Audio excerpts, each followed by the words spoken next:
Welcome back. Today is the tale of the most successful pirate in human history, a woman who began life in a floating brothel and ended it peacefully running a gambling house, having thoroughly humiliated multiple empires along the way. Her name was Ching Shih, and if that name doesn't ring a bell, that's probably because she didn't die in battle, go down with her ship, or utter a romanticized final line about rum and freedom. She simply walked away. In the early 1800s, as the Qing dynasty flailed about with paper decrees and poorly constructed warships, Ching Shih commanded the South China Sea with an iron will, a well-organized fleet, and more pirates than the navies of Spain, Britain, and China combined. She ran her operation less like a pirate horde and more like a terrifying maritime startup, complete with HR policies, profit-sharing, and the occasional public execution for embezzlement.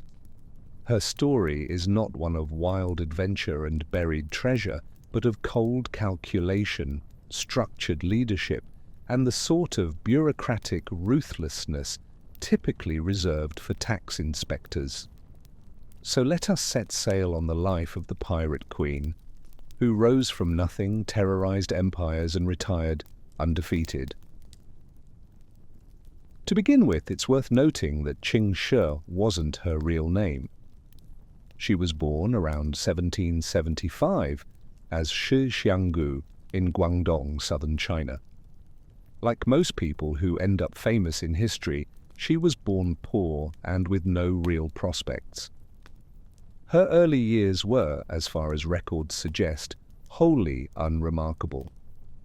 Eventually, likely as a teenager, she found herself employed in one of the floating brothels common in Canton's harbours, essentially houseboats moored in the murky waters, offering sailors precisely what you'd expect them to. It wasn't glamorous, it wasn't safe, but it was, at the very least, consistent work. And there, amongst the swaying lanterns and rotting timber, she developed a reputation, not just for her looks, but for her sharpness. She listened, she remembered, she made connections, she began to understand the world of men who made decisions from the decks of ships and perhaps began plotting how she might one day make those decisions herself. Her opportunity came in 1801 in the form of Zheng Yi, a successful pirate commander from a long line of semi-professional raiders. Zheng Yi ran a formidable fleet called the Red Flag Fleet, one of several pirate confederations terrorizing coastal waters under the loose moral guidance of cannon fire and extortion. For reasons still debated by historians and romantics, Zheng Yi either fell in love with Ching Shih or recognized her as a valuable political asset, possibly both. In any case, he paid off her debts to the brothel, married her, and brought her aboard as his partner, not just romantically, but operationally. This wasn't a woman kept below deck while her husband went swashbuckling. Ching Shih quickly involved herself in planning raids, managing loot, and making alliances. It is likely Zheng Yi discovered that his new wife had an uncanny talent for command. Together they expanded the Red Flag Fleet through a mixture of force, diplomacy, and aggressively negotiated mergers with rival pirate bands. And for 6 years they ruled the coast as joint pirate monarchs, until, rather inconveniently, Zheng Yi died in 1807, a storm some say. Others suggest more suspicious circumstances.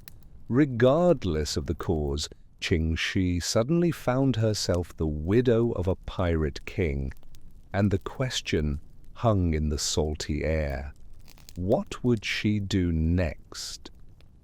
Side or, less politely, thrown overboard. Ching Shih, however, decided on an alternative strategy. she seized control. In a move equal parts brilliant and unsettling, she immediately solidified her position by forming an alliance with Zheng Yi's adopted son, Zhang Bao. The term adopted is used here rather liberally. Zhang Bao was in fact a young fisherman captured and raised by Zheng Yi as a kind of heir.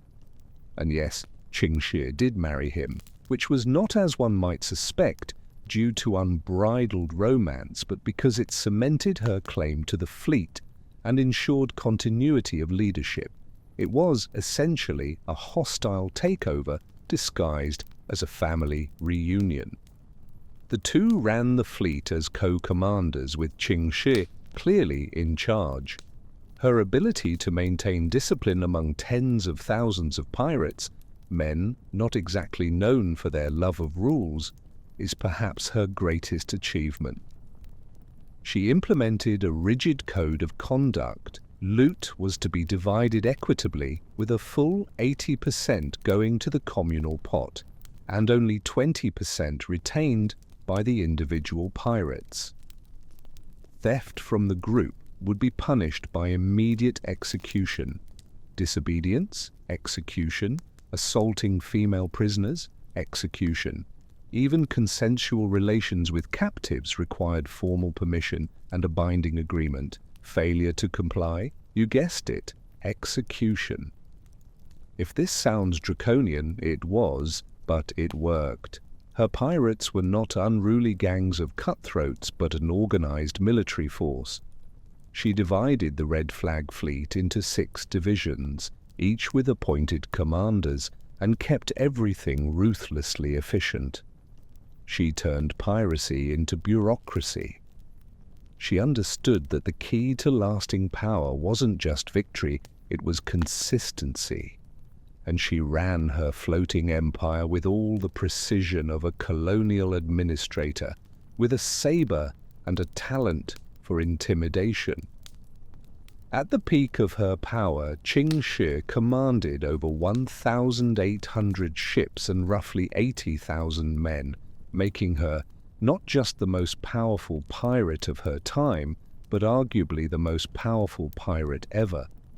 Her forces blockaded major ports, raided coastal villages, imposed taxes on fishing communities, and extorted protection payments from merchants and smugglers alike. And here's the crucial bit: she did it systematically. The Red Flag fleet operated like a government in exile. It had economic policy, territorial control, diplomatic relations, mostly in the form of intimidation, and a functioning internal justice system, if one defined justice as a process involving a short rope and a long drop.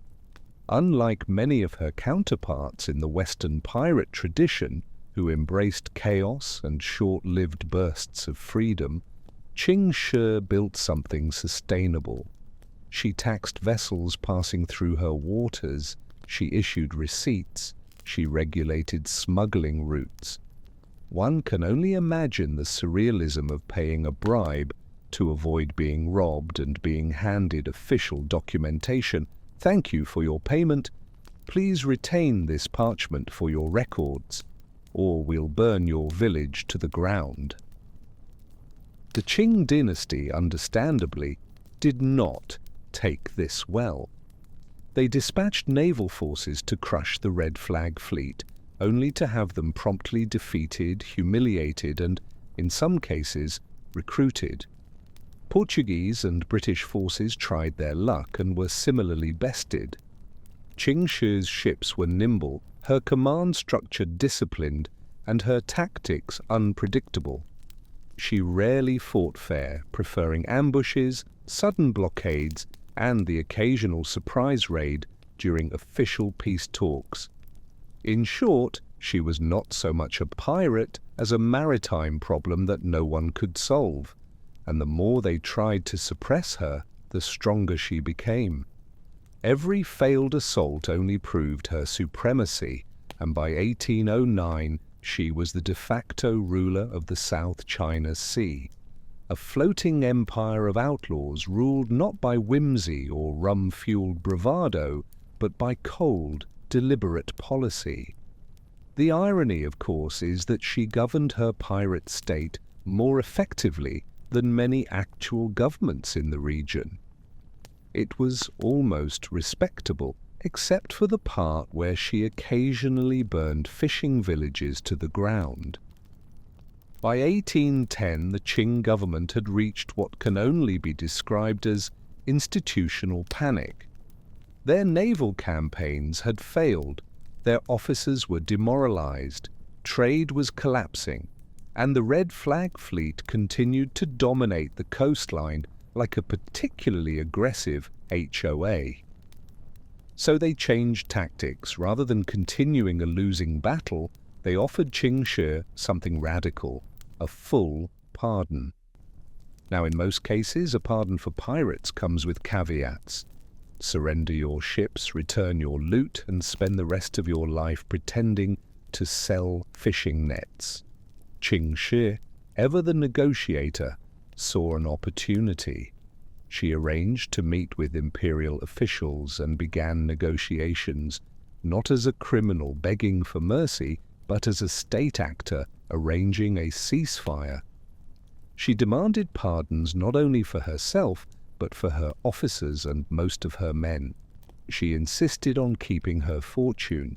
She even requested government jobs for her top commanders, who, let us recall, had spent the last decade robbing government ships.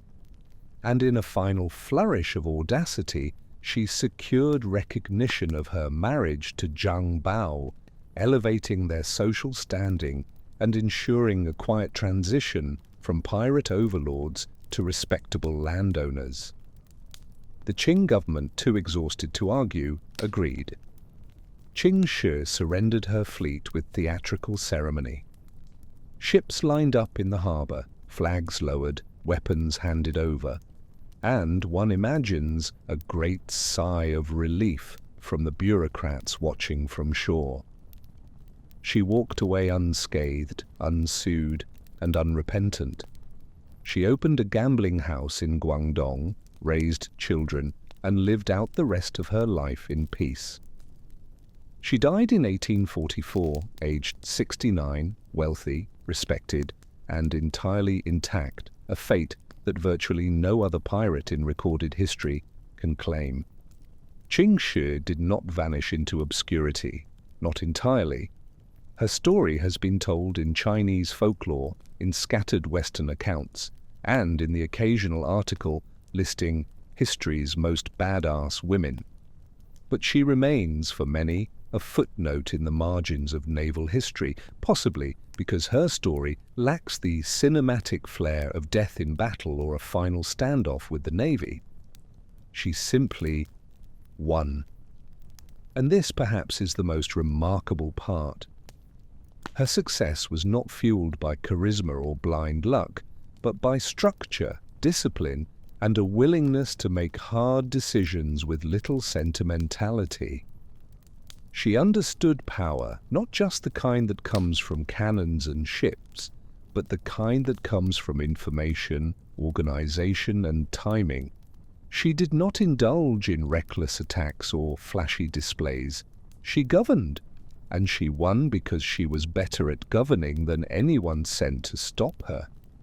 In a world where women were expected to remain silent, she built an empire. In an age where pirates were expected to die violently, she retired early. Her legacy is not one of romance, but of competence, and that, in a sense, makes her more fearsome than any peg-legged caricature to ever stumble across a Hollywood screen. Ching Shih remains an anomaly, a woman who rose from the absolute bottom of society to its unofficial top, who led one of the largest pirate fleets in human history, and who did so with a kind of bloodless logic that defied every expectation. Her reign was brutal, yes, but it was also orderly. She proved that piracy needn't be chaos, that leadership, even at sea, could be based on rules, not rage. And perhaps most impressively, she proved that the most dangerous pirates are not the ones who board your ship with knives, but the ones who draft the contract that makes it legal. She was not the most flamboyant pirate, nor the most romanticized, but she was the most effective. And, one suspects, had she been born in another time, she might have run an empire. Instead, she ruled the South China Sea, terrified emperors, and retired with a smile. Ching Shih, the pirate queen who could not be broken, not by war, not by men, and not by history. And that's the end of this story. Thanks for watching and for making it all the way through. Until next time, take care.